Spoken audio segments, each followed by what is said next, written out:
देखिए, peoples party को इस मर्तबा बयाने का चैलेंज रहेगा।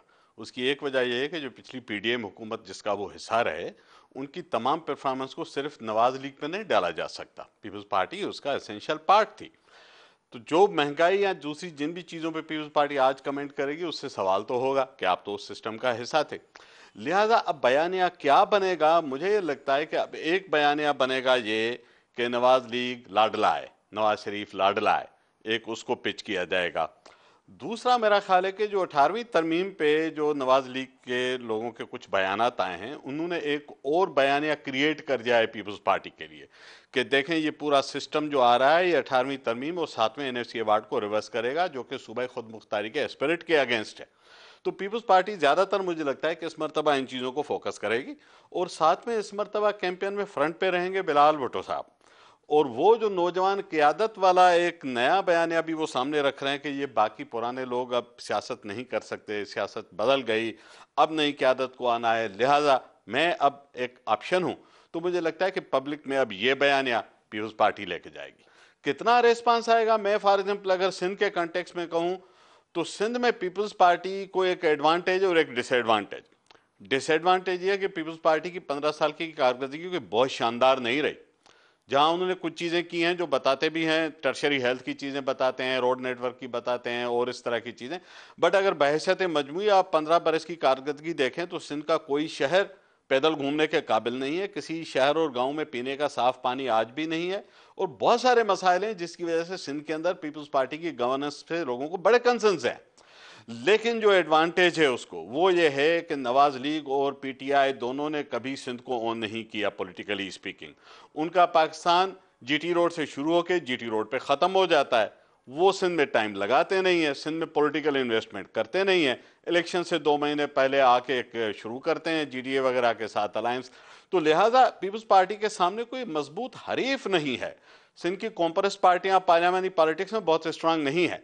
जीडीए एक तितर बितर लोगों का मजमुआ है, अनफॉर्चुनेटली उसमें भी जो लोग हैं उनका कोई बहुत ज्यादा शानदार सियासी माजी नहीं है।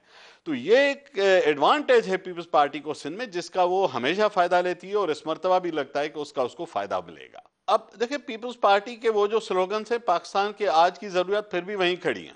आज भी लोग रोटी कपड़े और मकान से इतने ही महरूम है। आज तो गुर्बत की हालत भुट्टो साहब के दौर से ज्यादा बदतर हो चुकी है।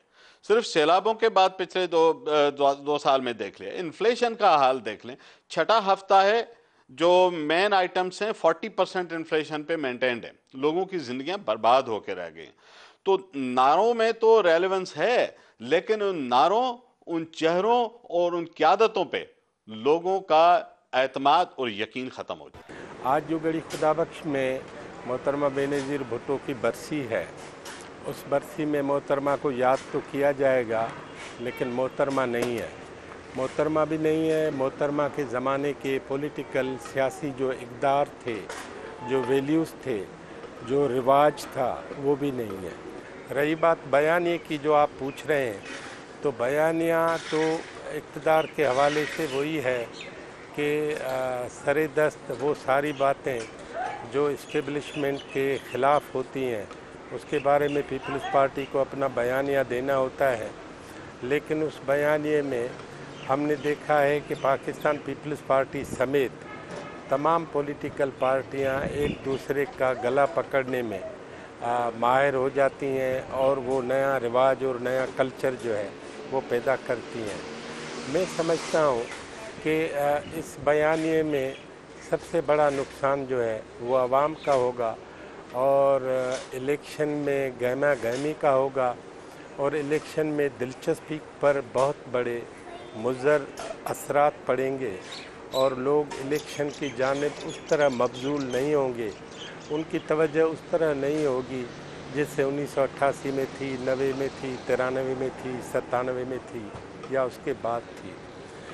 तो ये बयानिया भी उस हवाले से देखा जाए तो ये इक़्तिदार के न्यूक्लियस के गिर्दी घूमेगा और इक़्तिदार के गिर्दी बातें करेगा, जिसमें इक़्तिदार होगा, इक़्तिदारी पार्टियां होंगी, और इक़्तिदार देने और इक़्तिदार लेने वाले होंगे, आवाम कहीं भी नहीं होगी। तो बेनज़ीर भुट्टो के जाने के बाद चूँकि ज़माना सारा तब्दील हो गया है, और उस तब्दील होने वाले ज़माने में पूरी दुनिया में बहुत सारी बातें तब्दील हो चुकी हैं। लिहाजा मैं समझता हूँ कि इस बारे में अभी खाल खाल ही सोचा जाता है, लेकिन पाकिस्तान पीपल्स पार्टी की अगर ख़ज़ीनों में कोई बात है तो वो फिर भी जुल्फ़िकार अली भुट्टो या मोहतरमा बेनज़ीर भुट्टो या बेगम नुसरत भुट्टो हैं। बाकी उनके पास बज़ाहिर कुछ भी नहीं है। लेकिन जैसे मैंने कहा है कि जो 18वीं तरमीम है वो बिल्कुल इसी तरह मीडिया ट्रायल का हिस्सा हो गई जैसे खुद आसिफ जरदारी मीडिया ट्रायल का हिस्सा हो। देखिए, बुनियादी तौर पे तो ज़ाहिर है आज 16वीं बरसी है मोहतरमा बेनज़ीर भुट्टो की, और आज ही से जिस तरह पीपल्स पार्टी ने ऐलान किया है कि उनकी इंतखाबी मुहिम का सही मानों में आगाज़ जो है वो आज ही से होगा। अब वो बुनियादी तौर पे ये समझते हैं कि democracy is the best revenge, जो बेनज़ीर भुट्टो का मशहूर कौल है, उसी बयानिए को वो आगे लेके जाएंगे और वो शो ये करना चाहते हैं, और मेरा ख़्याल है इसी बयानिए को शो करना चाहते हैं कि उनके नज़र में इमरान ख़ान भी लाडले थे और उनकी नज़र में नवाज़ शरीफ भी लाडले हैं। लिहाजा वो एक तरीके से वो लाडले बनाने वालों के ख़िलाफ़ जो है वो अपनी पोजीशन लेने की कोशिश करेंगे, लेकिन बहुत केयरफुली। वो बराह रास्त, मुझे नहीं लगता कि बराह रास्त वो इस्टेब्लिशमेंट को हिट करेंगे।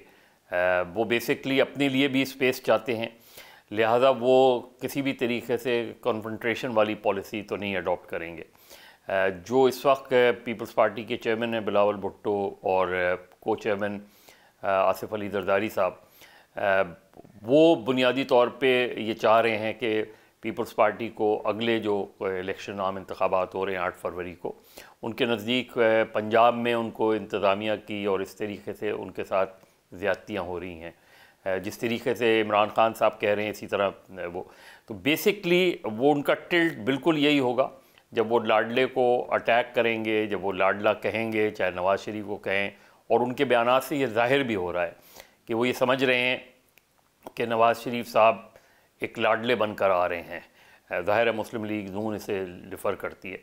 मेरे ख़्याल में उनका नाम लिए बग़ैर उनका जो टारगेट रहेगा वो इस्टेब्लिशमेंट ही रहेगी, और इस्टेब्लिशमेंट, क्योंकि ये वो बयानिया है जो आम तौर पे इलेक्शंस में बिकता है, तो प्रोग्राम्स, मंशूर, ये चीज़ें इतना मैटर नहीं करती जितना जो हमारी पॉलिटिक्स है, जो हमारा आजकल का मीडिया है, सोशल मीडिया है, डिजिटल मीडिया है, उसमें जो चीज़ सेल होती है उसी चीज़ को वो सेल करेंगे। इस वक्त जो बज़ाहिर नज़र आता है पीपल्स पार्टी का बयानिया बुनियादी तौर पे थोड़ा सा कमज़ोर है, इसलिए कि उनका एक बैकलॉग जो है पीडीएम के साथ 16 महीने का, जिससे वो डिस्टेंस करने की ज़रूर कोशिश कर रहे हैं।